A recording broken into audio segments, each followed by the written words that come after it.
ఎందుకొచ్చింది? Legal టీంలో vacancy ఉంది కదా!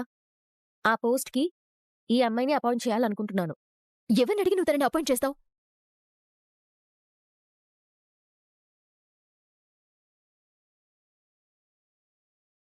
లీగల్ డిపార్ట్‌మెంట్ నాది. నేనెవరినడగాలి? సీఈఓని అడగాలి, ఎండీ పర్మిషన్ తీసుకోవాలి. ఏం జీవనా? అందరి ముందు ఇష్యూ చేస్తున్నావా? సీఈఓని అడగాలో, ఎండీ పర్మిషన్ తీసుకోవాలో అవన్నీ నేను చూసుకుంటాను. మేడం గారు ఆవిడతో గొడవ పడుతున్నారేంటి? నువ్వు ఎలాగైతే ఇంటి కోడలివో నేను అలాగే కోడల్ని. కాకపోతే నువ్వు పెద్ద కోడలివి, నేను చిన్న కోడల్ని. వీళ్ళిద్దరూ తోడికోడళ్ళా? వీళ్ళిద్దరికి పడదా? జీవన, ఇంటి విషయాలు ఇక్కడ మాట్లాడకు. సరే, ఇక్కడ విషయాలే మాట్లాడతాను.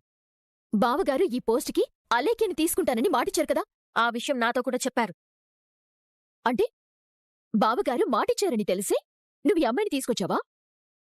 ఈ అమ్మాయి నీ చుట్టమా, నీ బంధువా? పోస్ట్‌కి కావాల్సింది చుట్టాలు, బంధువులు కాదు, అర్హత ఉన్నవాళ్ళు.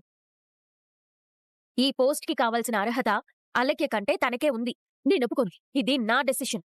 దాన్ని నేను అపోజ్ చేస్తున్నాను. నేను కేర్ చెయ్యను. అదేంటి ఆనంది మేడం తోడికోడలతో గొడవ పడుతుంది? నువ్వు తప్పు చేస్తున్నావానంది. కంపెనీకి మంచి జరగాలని చేస్తున్నాను. బావగారు లేని టైంలో నువ్విలాంటి నిర్ణయం తీసుకోవడం కరెక్ట్ కాదు. ఆయన ఉన్నా కూడా నేను ఈ నిర్ణయం తీసుకునేదాన్ని. ఆనంది, నువ్వు పొగరుగా మాట్లాడుతున్నావు. నిన్ను చూస్తుంటే నాకు అదే అనిపిస్తుంది. నీ నిర్ణయాన్ని మార్చుకో. ఏమైంది? ఏమైందని మీరిద్దరు గొడవ పడుతున్నారు? చూడండి బావగారు, ఆనంది ఏం చేస్తుందో. మీరు అలేఖ్యకిచ్చిన మాటని కాదని తను వేరే మనిషిని లీగల్ టీంలోకి తీసుకుంది. వేరే వాడిని తీసుకోవడమేంటి?